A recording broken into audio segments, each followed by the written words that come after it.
Sin sorpresas, Tarek William Saab ratificado como fiscal general por la Asamblea Nacional. Una estrategia fallida. La oposición venezolana enfrenta su eterno ciclo de errores. En defensa de la democracia, María Corina Machado pidió al Parlamento italiano presionar a Maduro. Saludos amigos de Impacto Venezuela, soy Yasmín Velasco y hoy, 31 de octubre de 2024, les traemos las noticias más importantes del día en nuestro noticiero estelar. Comencemos.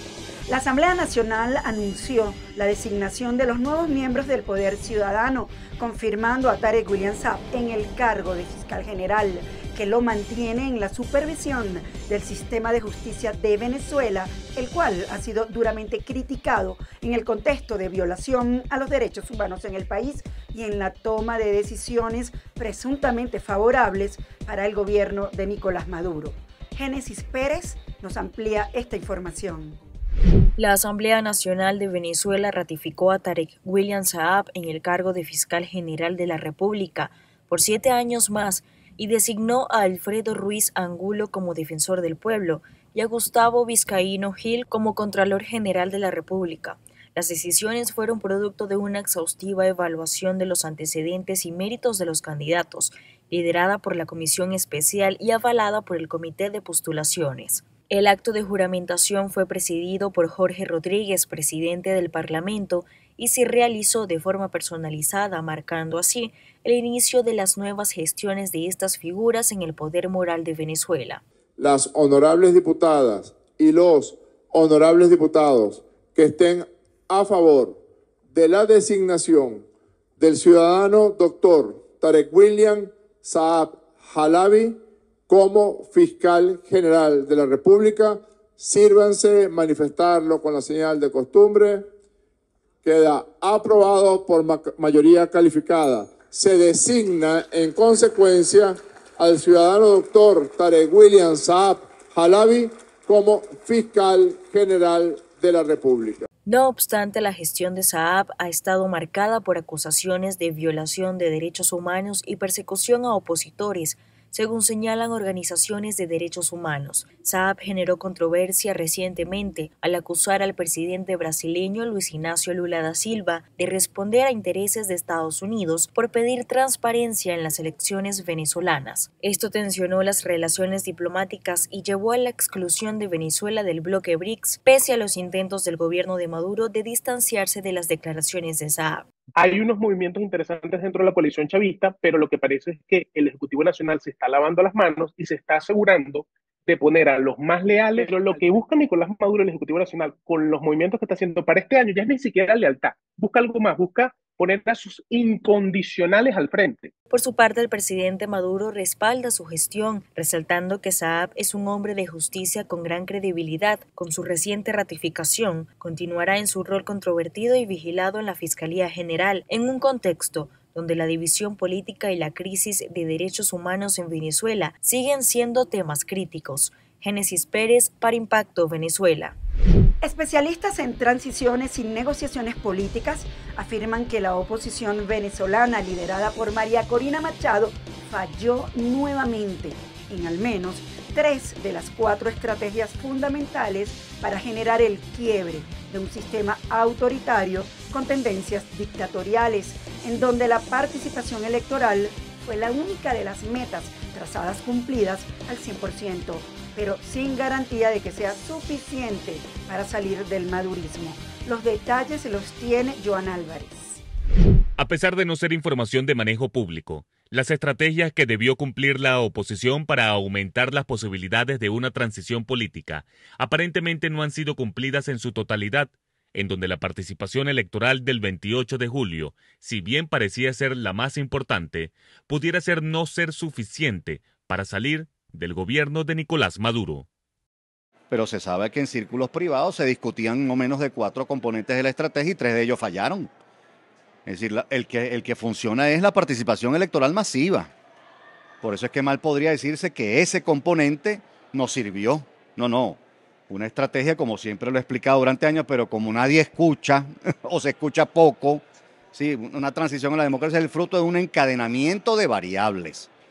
no de una sola. En Venezuela parece que estamos persiguiendo de forma sistemática una sola variable que produzca el cambio de régimen político. No hay tal cosa. Para el también presidente de la Asociación Venezolana de Consultores Políticos, las protestas de los días 29 y 30 de julio, si bien fueron espontáneas, necesitaron un liderazgo que guiara a la ciudadanía y así aumentar las posibilidades de éxito, siendo una de las estrategias fallidas por la oposición, que evalúa la posible juramentación de Edmundo González Urrutia en el exilio como una de las salidas a la coyuntura que atraviesa el país. Bueno, si eso ocurriese ya tenemos experiencia en la materia, es decir, sería un gobierno que no gozaría de poder de facto. Entonces, ¿cómo se imponen decisiones colectivamente vinculantes desde afuera? Ese es el problema de ese tipo de decisiones. Hecho hipotético que para algunos analistas también pudiera ser otro eslabón entre los errores de la oposición, que ya está capitalizando el oficialismo, ante lo que sería un eventual gobierno de facto. Lo demás son, ¿cómo se llama?, estafa. Los van a volver a estafar. Los van a volver a engañar. Miren, que se bien sinvergüenza, en verdad. Para que los engañen, los vuelven a engañar y ustedes, señores opositores, sigan creyendo en su... Búsquense otra gente. No hay más nadie en la oposición que la pueda dirigir. Sin embargo, Edmundo González Urrutia sigue siendo reconocido por la comunidad internacional ante la falta de pruebas de la supuesta victoria de Nicolás Maduro, un elemento que ha sido la justificación de la mayoría de los países para condicionar el reconocimiento a partir del 10 de enero, donde a pesar de las fallas de la oposición, sobre la mesa habrá una serie de escenarios políticos distintos a los originados en años anteriores. Desde Caracas, Joan Álvarez, Somos Impacto Venezuela. El presidente de Panamá, José Raúl Mulino, reportó un descenso en la cifra de migrantes irregulares, luego de anunciar multas a quien burle los puntos de control. La mayoría de los ciudadanos que cruzan el Darién son connacionales. En respuesta, legisladores venezolanos lanzaron un llamado de emergencia por la tragedia que viven quienes buscan una mejor vida fuera de nuestras fronteras. Marine Glot con el reporte. Hace varios días Panamá anunció que serán sancionados los migrantes que burlen los puntos de control marítimos, aéreos o terrestres en ese país con multas de $1,000 a $5,000, según la gravedad de la infracción. Tal vez por esto bajó tanto el paso de extranjeros por zonas como el Darién. El mes de septiembre fueron 25.111 migrantes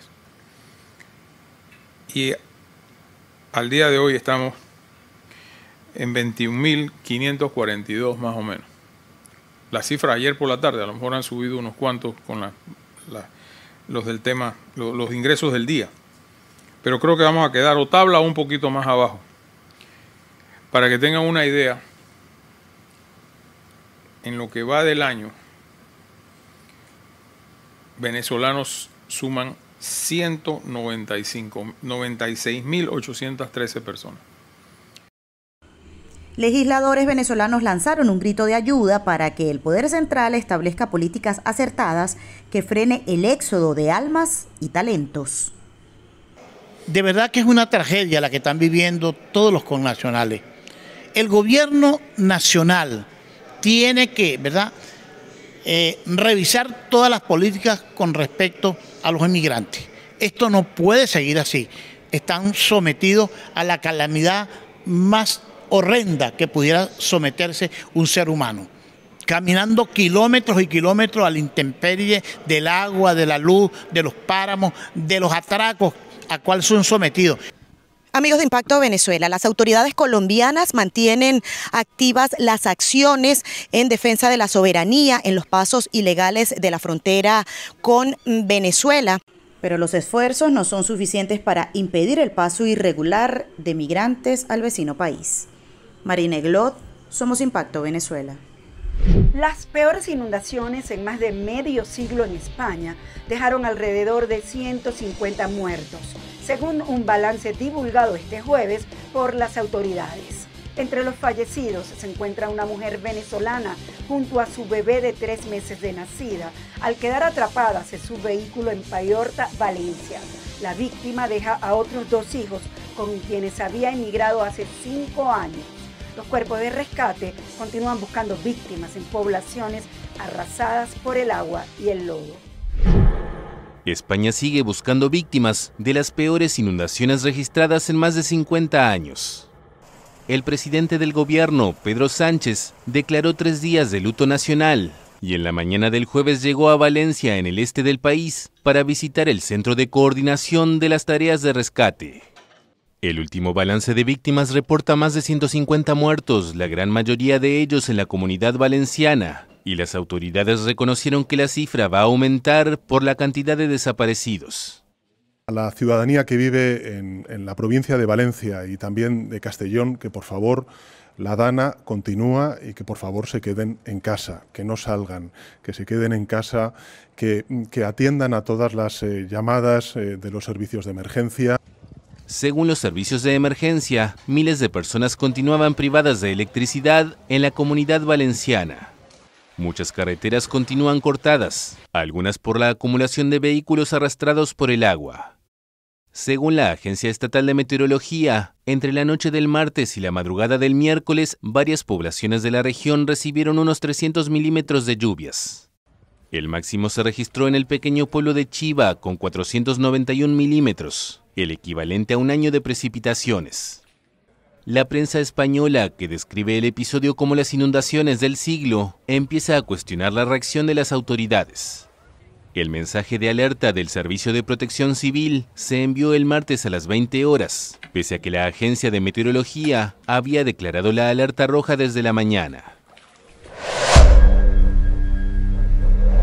Vamos a conocer qué es noticia en materia internacional, según lo que destacan portales en la web. Comenzamos con impactovenezuela.com, que titula lo siguiente: María Corina Machado pidió al Parlamento italiano presionar a Maduro en aras de la democracia venezolana. La líder opositora intervino este jueves en un foro en el Parlamento italiano sobre la situación en su país e instó a la comunidad internacional a presionar a Nicolás Maduro, elevando el coste de permanencia en el poder. Recalcó que es hora de que Maduro entienda que su mejor opción es aceptar los términos de una transición negociada. Además, Machado afirmó que el gobierno está en su punto de mayor debilidad. Aseguran que la visa especial para venezolanos consolidará la inclusión de migrantes en Colombia. Juan Carlos Tanús, director de la Asociación de Colombianos en Venezuela, aseguró que el documento beneficiará a los venezolanos en territorio colombiano, sobre todo en el sector laboral, y permitirá que tengan mayor acceso a las dinámicas de naturalización. El experto también indicó que se establecerán 3 tipos de visas: visitante, migrante y residente permanente, con sus correspondientes categorías. CIDH exige al Estado venezolano investigar la muerte del dirigente de Voluntad Popular, Edwin Santos. La Comisión Interamericana de los Derechos Humanos pidió al gobierno de Nicolás Maduro investigar la muerte de Santos en respuesta a las denuncias sobre un presunto secuestro por parte de funcionarios del Estado antes de su fallecimiento. El organismo instó a las autoridades a hacer las diligencias necesarias, considerando su labor política como posible móvil del crimen, así como juzgar y sancionar a las personas responsables. Asimismo, hizo un llamado a la comunidad internacional para seguir exigiendo a Venezuela que cese la persecución contra la oposición. Pasamos a revisar los comentarios que nos dejan en nuestras redes sociales sobre la pregunta del día, que hoy está referida a la negativa de reconocer a Nicolás Maduro como ganador en la elección presidencial del pasado 28 de julio por parte de algunos países de la región que sorpresivamente eran aliados. ¿Qué opinas de la posición de Brasil sobre Maduro? Los leemos. Brasil tomó la decisión correcta. Muy bien por Lula. Se pone bueno el panorama. Lo de Brasil es un show. Cada vez Venezuela está más aislada internacionalmente. Amigos, gracias por acompañarnos en este recorrido informativo. Nos vemos el próximo lunes en una nueva emisión estelar de Impacto Venezuela. Y como siempre, les recuerdo seguirnos en nuestras redes sociales y canal de YouTube.